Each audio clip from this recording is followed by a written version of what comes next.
হযরত বিলাল রাদিয়াল্লাহু তাআলার ইসলাম গ্রহণের ঘটনা।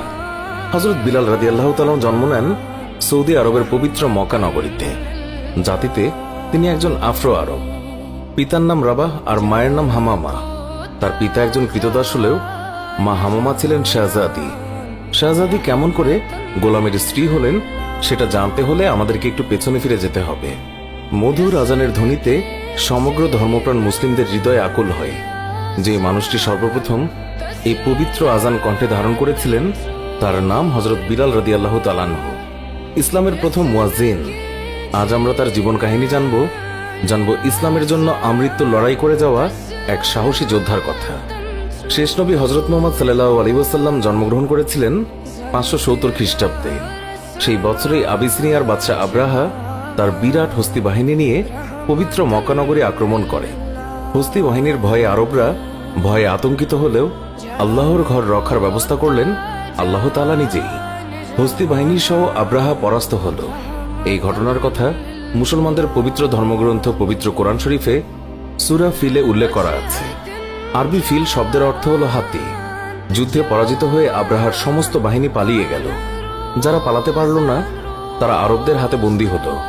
এই বন্দীদেরই একজন ছিলেন বিলাল রাদিয়াল্লাহু তাআলার মা হামামা। হামামা ছিলেন স্বয়ং বাদশাহ আব্রাহার ভাতিজি, কিন্তু ভাগ্যের ফিরে হলেন দাসী। সম্ভ্রান্ত কুরাইশ বংশের এক ব্যক্তি খালফের ঘরে তার স্থান হল বাদী হিসেবে। সেখানে আবিসিনিয়ার আরেক দাস রাবাহ কাজ করত।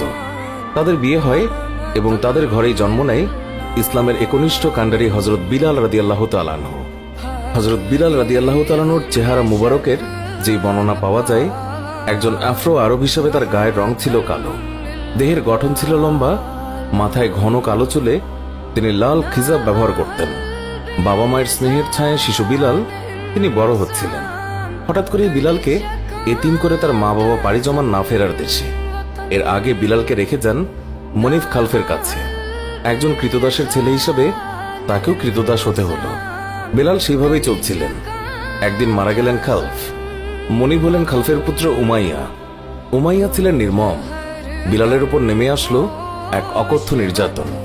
কিশোর বিলালের কাজে এতটুকু ভুল ত্রুটি পেলেই তাকে অমানবিক নির্যাতন চালাতো উমাইয়া। জুলুম আর অত্যাচারের মাত্রা বেড়ে গেল আম্মারও। তারই মতো একজন হতভাগ্য কৃতদাস আম্মার পরে নবী সাল্লাল্লাহু আলাইহি ওয়াসাল্লামের সাহাবাদের একজন হয়ে ওঠেন এবং তার হাতে স্থাপিত হয় ইসলামের প্রথম মসজিদের ভিত্তিপ্রস্তর। আম্মারের কাছে বিলাল রাদিয়াল্লাহু তাআলা আনহু শুনলেন মহানবী সাল্লাল্লাহু আলাইহি ওয়াসাল্লামের নাম। দুজনেই সিদ্ধান্ত নিলেন ইসলাম গ্রহণ করবেন। একসময় সেটি করেও ফেললেন। বিলাল রাদিয়াল্লাহু তাআলা আনহুর ইসলাম গ্রহণের খবর আর চাপা রইল না। মনিব উমাইয়া এবার হাজার গুণ ক্ষিপ্ত হলেন। বিলালের উপরে সে অত্যাচারের মাত্রা আরো চরমে পৌঁছালো। তাকে বলা হলো জন্তুর মতো চার পায়ে চলাফেরা করার জন্য। আদেশ অমান্য করলেই শাস্তি। কখনো বা বিলালের গলায় দড়ি বেঁধে ছেলেদের হাতে তুলে দেন। ছেলেরা তাকে মক্কার রাস্তায় টেনে হিঁচড়ে যেখানে সেখানে নিয়ে যায়। অজ্ঞান হয়ে যায় বিলাল। উমাইয়া বিলালকে লোভ দেখান ইসলাম ত্যাগ করলেই উঠিয়ে নেবেন শাস্তি, নতুবা মাত্রা আরো বাড়বে। কিন্তু বিলাল তার আদর্শ থেকে সরেন না এক চুলো। প্রাণের চেয়েও যে আদর্শ বড়। ফলাফলে আরো খেপে যান উমাইয়া। নির্যাতন ক্রমে বেড়েই চলল।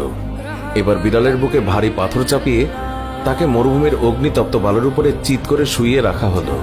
বন্ধ করা হলো খাবার। চাবুকের আঘাতে আঘাতে তাকে জর্জরিত করা হলো। ক্ষত বিক্ষত দেহে ছড়িয়ে দেয়া হলো লবণ। কখনো বা চুবিয়ে রাখা হলো পানিতে।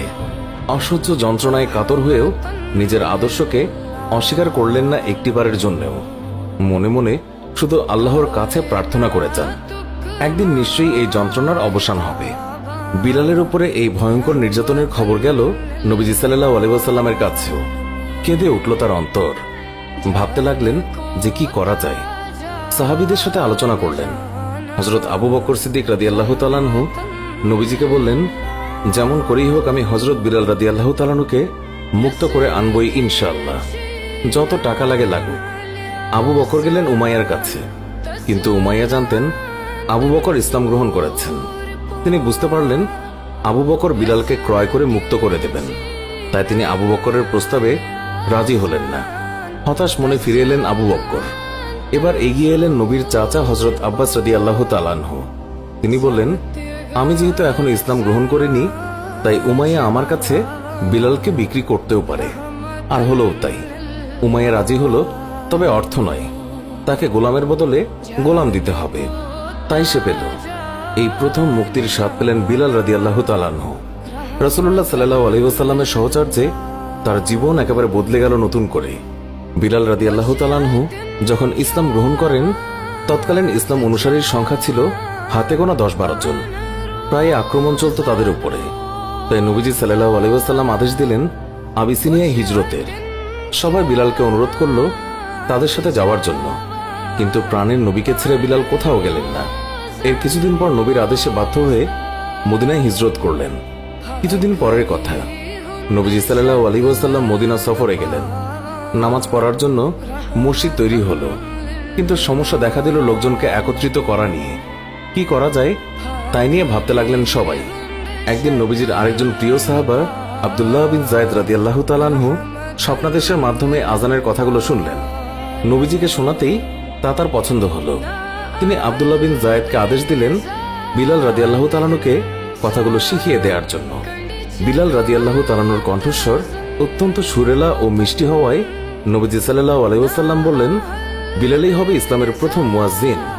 তারপর থেকে বিলালের আজানেই আল্লাহর দরবারে হাজিরা দিত সকল ধর্মপ্রাণ মুসলিম।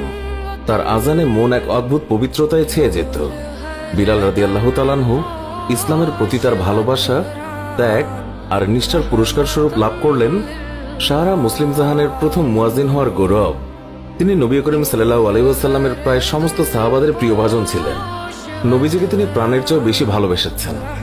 একসময় অসুস্থ হয়ে নবীজি সাল্লাল্লাহু আলাইহি ওয়াসাল্লাম ইন্তেকাল করলেন।